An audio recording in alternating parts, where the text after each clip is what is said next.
Welcome to this course on ChatGPT Prompt Engineering for Developers. I'm thrilled to have with me Isa Fulford to teach this along with me. She is a member of the technical staff of OpenAI and had built the popular ChatGPT retrieval plugin. And a large part of her work has been teaching people how to use LLM or large language model technology in products. She's also a contributor to the OpenAI cookbook that teaches people prompting. So thrilled to have you with you. And I'm thrilled to be here and share some prompting best practices with you all. So there's been a lot of material on the internet for prompting with articles like 30 prompts everyone has to know. A lot of that has been focused on the ChatGPT web user interface, which many people are using to do specific and often one-off tasks. But I think the power of LLMs, large language models, as a developer tool, that is using API calls to LLMs to quickly build software applications, I think that is still very underappreciated. In fact, my team at AI Fund, which is a sister company to Deep Learning AI, has been working with many startups on applying these technologies to many different applications. And it's been exciting to see what LLM APIs can enable developers to very quickly build. So in this course, we'll share with you some of the possibilities for what you can do, as well as best practices for how you can do them. There's a lot of material to cover. First, you'll learn some prompting best practices for software development. Then we'll cover some common use cases, summarizing, inferring, transforming, expanding, and then you'll build a chatbot using an LLM. We hope that this will spark your imagination about new applications that you can build. So in the development of large language models or LLMs, there have been broadly two types of LLMs, which I'm going to refer to as base LLMs and instruction-tuned LLMs. So base LLM has been trained to predict the next word based on text training data, often trained on a large amount of data from the internet and other sources to figure out what's the next most likely word to follow.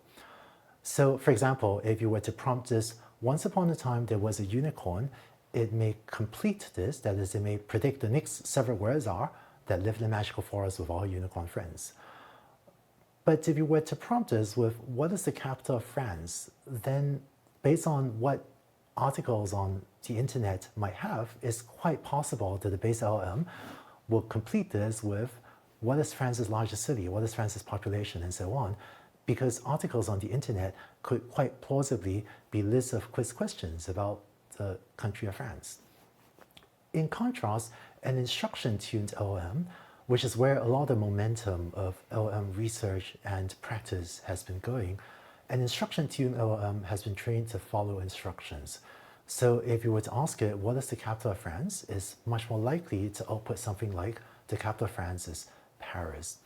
So the way that instruction-tuned LLMs are typically trained is you start off with a base LLM that's been trained on a huge amount of text data and further train it, further fine-tune it with inputs and outputs that are instructions and good attempts to follow those instructions, and then often further refine using a technique called RLHF, reinforcement learning from human feedback, to make the system better able to be helpful and follow instructions. Because instruction-tuned LLMs have been trained to be helpful, honest, and harmless. So for example, they're less likely to output problematic text, such as toxic outputs, compared to base LLM. A lot of the practical usage scenarios have been shifting toward instruction-tuned LLMs. Some of the best practices you find on the internet may be more suited for a base LLM, but for most practical applications today, we would recommend most people instead focus on instruction-tuned LLMs, which are easier to use, and also because of the work of OpenAI and other LLM companies becoming safer and more aligned. So this course will focus on best practices for instruction-tuned LLMs, which is what we recommend you use for most of your applications.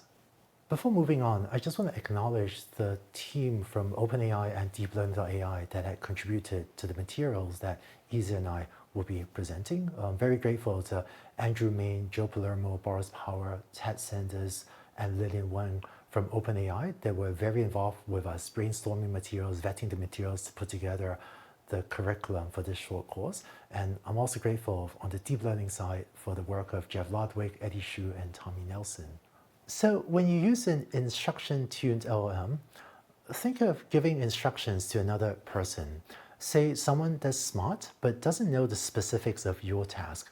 So when an LLM doesn't work, sometimes it's because the instructions weren't clear enough. For example, if you were to say, please write me something about Alan Turing, well, in addition to that, it can be helpful to be clear about whether you want the text to focus on his scientific work or his personal life or his role in history or something else.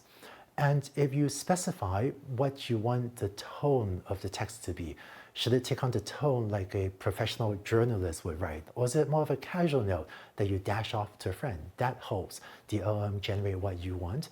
And of course, if you picture yourself asking, say, a fresh college graduate to carry out this task for you, if you can even specify what snippets of text they should read in advance to write this text about Alan Turing, then that even better sets up that fresh college grad for success to carry out this task for you. So in the next video, you see examples of how to be clear and specific, which is an important principle of prompting LLMs.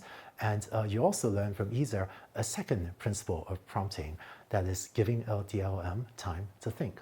So with that, let's go on to the next video.